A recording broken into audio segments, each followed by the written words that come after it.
사랑합니다. 사랑해요. 우리 1층에서 예배드리는 사랑하는 성은이, 나엘이, 또 다니엘, 또 은일이 사랑합니다. 사랑해요. 감사합니다. 항상 주님 안에서 주님의 사랑이 우리 가정 속에, 교회 속에 넘쳐나기를 원합니다. 오늘 3장에서 우리들에게 우리 사도행전 3장에서 우리에게 주시려고 하는 것은 영적인 침체기에 살아가고 있는 이 세상 속에 사도행전은 우리들에게 활력소다라고 말씀합니다. 이 활력소인데 초대교회가 이렇게 고통 가운데 생명을 불어넣습니다. 생명을 불어넣어서 이제 그 교회가 어떻게 움직이고 있는가를 우리에게 보여줍니다. 이 시대에는 이렇게 오늘 교회가 추상적인 모습으로 또 교회가 생명력을 잃어가고 있을 때 진정한 다시 한번 하나님의 교회가 사도행전 3장에서 움직이는 교회, 우리 사도행전 2장에서는 원형교회, 교회는 이러한 교회다라는 것을 우리에게 보여줬습니다. 그러니까 교회는 사도행전에서 이런 교회의 모습을 갖고 있어야 된다는 것을 보여줬다면, 사도행전 3장에서는 교회가 어떻게 움직이는지를 보여주고 있는 것입니다. 그래서 이 교회가 지금 어떻게 움직이느냐, 추상적인 교회가 아니라 정말 생명과 능력과 활력이 있는 교회, 그 교회를 경험해야 된다라는 것입니다.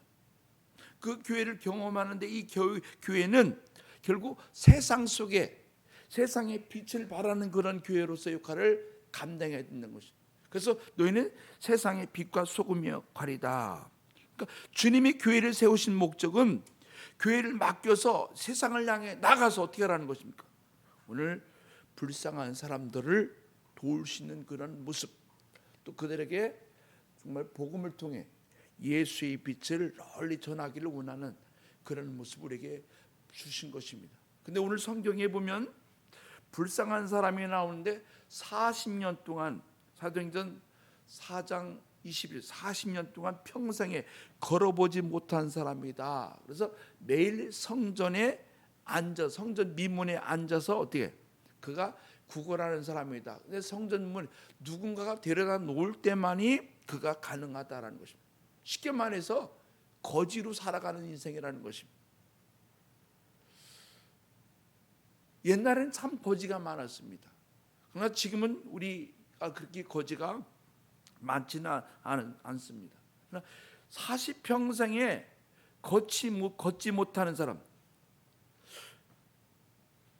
이 사람이 어떠한 모습이냐, 오늘 우리들에게 주려고 하는 것은 그가 걸어보지 못한 사람이 걷게 되었다, 뛰었다, 성전으로 들어가서 하나님을 찬미했다라고 말합니다.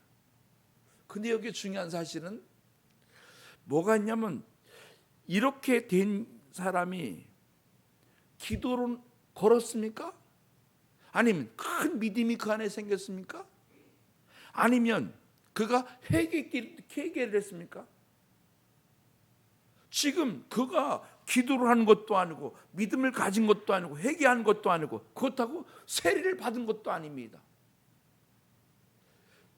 성경에 보면 이 사람은 어떤 모습이냐면 그냥 놀라운 기적 속에 들어가 있는 사람이다라는 것입니다. 왜 첫 초대교회가 세워지면서 이 첫 번째 일어나는 기적 사건이 왜 걷지 못하는 사람의 기적을 우리들에게 보여주려고 하는가? 이 사건은 단순하게 걷지 못하는 사람, 불쌍한 사람을 돕는 그런 모습을 우리에게 주려고 하는 것인가? 왜 성경에서 움직이는 교회를 우리들에게 보여주려고 하는데 믿음도 없고 회개도 안 하고 기도도 안 하는 사람에게 40년 동안 여기에 구걸하던 사람을 왜 그 사람을 등장시켜서 이렇게 지금 이 엄청난 그 일을 지금 보여주고 있는가? 여기에 오늘 베드로와 요한이 이 사건을 통해서 인간의 모습과 또 교회의 본질이 무엇인지를 지금 우리들에게 보여주려고 하는 것입니다. 이 사건을 통해서 베드로는 아주 큰 그림을 그리고 있는 것입니다. 하나님은 큰 그림을 그리고 있는 것입니다. 하나님께서 메시지를 솔로몬 행각에서 사도 베드로가 지금 어때요? 살아계신 하나님의 설교를 하고 있습니다. 순간순간 이 사건을 통해 어떤 모습이냐면 고비를 그러니까 예수의 복음을 전파하는데 고비를 넘기는데 엄청난 그런 지금 박해가 있다는 거죠. 강력한 박해가 오고 있는데 그런 가운데 성전 민문에 앉은 이 사람을 통해서 이 사건을 통해서 초대교회가 어떻게 결정하고 어떤 편협적인 그런 모습을 가지고 만들어가는지를 우리들에게 보여준 것입니다. 그래서 사도행전 4장 23절에서 31절에 보면 사도들이 노임의 그 동료에게 가서 제장들과 장로들의 말을 다 알리니 그들이 듣고 한 마음으로 하나님께 소리를 높여 이르되 대주제여 천지와 바다와 그 가운데 만물을 지으시니요 또 주의 종 우리 조상 다윗의 입을 통해서 성령으로 말씀하시기를 어찌하여 열방이 분노하며 족속들이 허사를 경영하는 곳 세상의 군왕들이 나와서 관리들이 함께 모여 주와 그의 그리스도를 대적하도다 하신 이로소이다. 과연 헤롯과 본디오 빌라도는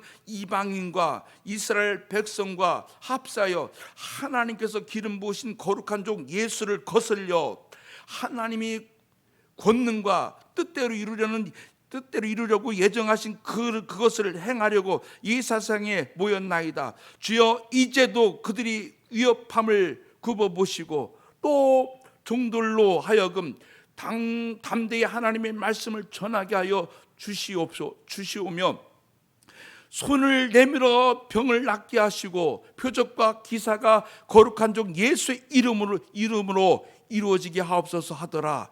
빌기를 다음에 모인 곳에 진동하더니 무리가 다 성령이 충만하여 담대히 하나님의 말씀을 전하니라 말씀합니다. 베드로와 요한 그리고 사도들이 예수의 이름을 전하는 것, 이것은 그 당시에 여러분 그 당시에 어떠한 모습이냐? 여기에 누가 나옵니까? 여기에 상상도 못할 일이 벌어지는데 그 당시에 베드로와 요한이 이렇게 죽을 각오를 하고 있다는 것은 누가 그 옆에 죽었습니까? 이 앞에 지금 스데반이 돌에 맞아 죽은 가운데 지금 이 복음이 전파되어지는 거예요. 스데반이 돌에 맞아 순교한 참혹한 박해 시대 속에 예수의 이름을 지금 외치고 있는 것입니다. 베드로는 요한과 담대하게 예수 그리스도를 아주 그런 가운데도 불구하고 성전 민문에 앉은 그 세상적인 사람을 데려다가 거기에 그 현장에 있는데 40년 동안 그 현장에 있는데 많은 박해가 있고 예수 믿는다고 지금 돌에 맞아 죽기도 하는 그런 가운데에 지금 교회가 세워지는 또 하나님의 교회가 어떻게 움직이는지 사도행전에서 우리들에게 보여주고 있는 그런 모습이다라는 것입니다. 그러니까 단 한 가지 여기에 40년 동안 안질병으로 있던 사람을 고치는 그 사건이 중요한 것이 아니라 그 사건을 통해서 그 현장을 통해 고전에 누가 엄청난 박해를 받았습니까? 바로 스데반 집사님이 돌을 가지고 핍박한 돌에 맞아 죽습니다. 돌에 맞는 그 현장을 여러분 다 목격했습니다. 그런 가운데 누가 요한과 베드로가 사도들이 또 그런 가운데 복음을 담대하게 전하는 것입니다. 많은 성도들이 그 가운데 어떤 모습이냐? 죽으면 죽을지라도 담대하게 예수가 살아계신 하나님의 아들이라는 것을 단호하게 외친다. 예수를 전하고 있다는 것입니다. 그런데 빌기를 다음에 모인 모든 무리 가운데 하나님의 놀라운 그 담대한 역사, 하나님의 기적 역사가 일어났다. 그래서 우리 성도들한테 담대함에 빌기를 다음에 하나님의 복음이 지금 움직이기 시작했다는 것입니다. 그러면서 제 상태에 있는 인간의 모습을 그대로 보여주는 실존인데, 2절에 보면 나면서 못 걷게 된 이를 사람들이 메고 오니 이는 성전에 들어가는 사람들에게 구걸하기를 위하여 날마다 미문이라는 성전 문에 두는지라. 구걸하기 위해서 성전 미문 앞에다 어디 이 사람은 어떻게 합니까? 그대로 거둬뒀다는 것입니다. 서로의 얼굴이나 외모의 모습은 약간 여러분 다 차이는 있습니다. 그러나 오늘 우리들이 이 모습 속에 하나님의 사람이라고 하면서도 하나님의 창조 속에 하나님의 원하시는 방법에 대한 죄가 들어가면, 하나님을 거역하면 그 속에는 어떠한 모습이냐? 따라 죄가 사람을 마비시킨다. 여러분, 죄가 사람을 마비시키는 것입니다. 죄가 사람들을 무기력하게 만드는 것입니다. 하나님의 은혜를 경험하지 못하게 만듭니다. 하나님이 함께하기를 원하는 내가 이미 그 속에 무기력하게 빠져서 완전히 하나님이 창조하신 그 세계를 열어가지 못하게 아담과 하와를 그랬듯이 우리가 스스로가 날마다 오기는 오는데 우리의 상태가 죄에 들어가 있기 때문에 마비되어서 무기력증에 죽음 앞에 무능한 인간으로 지금 우리가 들어가 있다는 것이죠. 여호와의 이름을 부르지를 못하고 있습니다. 예수님 안에서 우리가 어떠한 상황 속에 빠져서 우리가 헤매는 자가 아니라 그 일을 행하는 여호와, 그것을 만들고 성취하는 여호와, 그 하나님 앞에 우리가 그 이름을 부려야 되는데 그 이름을 부르지 못하고 있습니다. 어떤 모습이냐? 우리는 오늘 여전히 내가 성전 미문에 앉아 있는 사람처럼 그 현장에 나도 모르게 여기 뭔가를 지금 요구하고 있다는 것입니다. 그런 요구 속에서 우리 인간들이 스스로가 나는 죄인입니다 하라고 고백을 해야 하는데 고백하지 못하고 우리는 감추려고 하고 숨기려고 하고 떳떳하다고 이렇게 우리는 스스로를 당당하게 지금 이야기하려고 하고 있다는 것입니다. 이 현장은 또 사도행전에서 우리에게 가르쳐 주려 죽음의 현장이라는 것입니다. 돌로 지금 쳐 죽이려고 한다는 것입니다. 그러면서 이 세상은 인간의 근본적인 문제를 도울 수 없다는 것을 인정해야 된다. 기껏하야 성전 미문에 데려다 놓는 것, 그래서 사람들이 적선하고 돈을 주고 동냥하게 만들고 그것이 그 영혼 돈 몇 푼 주고서 그것이 평생 40년 동안이나 장애를 갖고 살아갈 수밖에 없는 영혼이었다는 것입니다. 고통을 받으며 살아갈 수밖에 없는 그런 사람이라는 것. 그래서 전도서 1장 그 1장에서 보면 모든 것이 헛디도다 말씀합니다. 사도 베드로가 오늘 우리들에게 본문 6절에서 주려고 하는 것은 뭘 주려고 하냐면 베드로가 이르되 은과 금은 내게 없거니와 내게 있는 것을 내게 주노니 나사렛 예수 그리스도의 이름으로 일어나 걸어라. 여기에 중요한 것은 은과 금으로 세상의 모든 인간의 문제를 풀 수 있다? 없다라는 것입니다.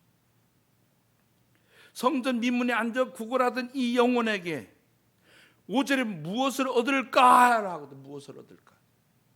무엇을 얻을까? 오늘날 교회에 나오는 모든 사람들 속에 기대치가 있다. 금을, 돈을 원하게, 그것이 얻어지는 것이 아닙니다. 교회는 은과 금을 주는 것이 아닙니다.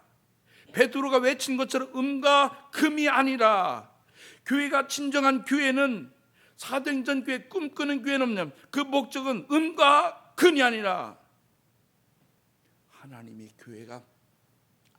교회로서 예수를 만나는 장이 되어야 됩니다. 세상 사람을 만나는 장이 아니라 나사렛 예수 그리스도 이름으로 교회가 이 땅에 존재하는 것은 여러분 예수 믿는 사람 교회가 이 땅에 예수 믿는 것은 정치적 논리가 아닙니다. 철학적인 논리도 아닙니다. 사회를 개선하는 것도 아니고 봉사하는 것, 심리 치료하는 것도 아닙니다, 여러분. 거기에 누구 도와주는 거 가지고서 교회, 이것이 아니라 결국 교회가 자선을 베푸는 것이 아니라 교회는 마비된 인생을 고치는 곳이다.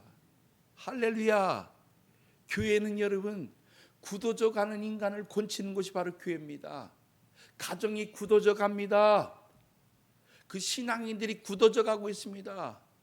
뭔가 그 안에 좋은 옷을 입고 뭔가 그 안에 될 것처럼 그렇게 느끼는데 굳어져 가고 있습니다.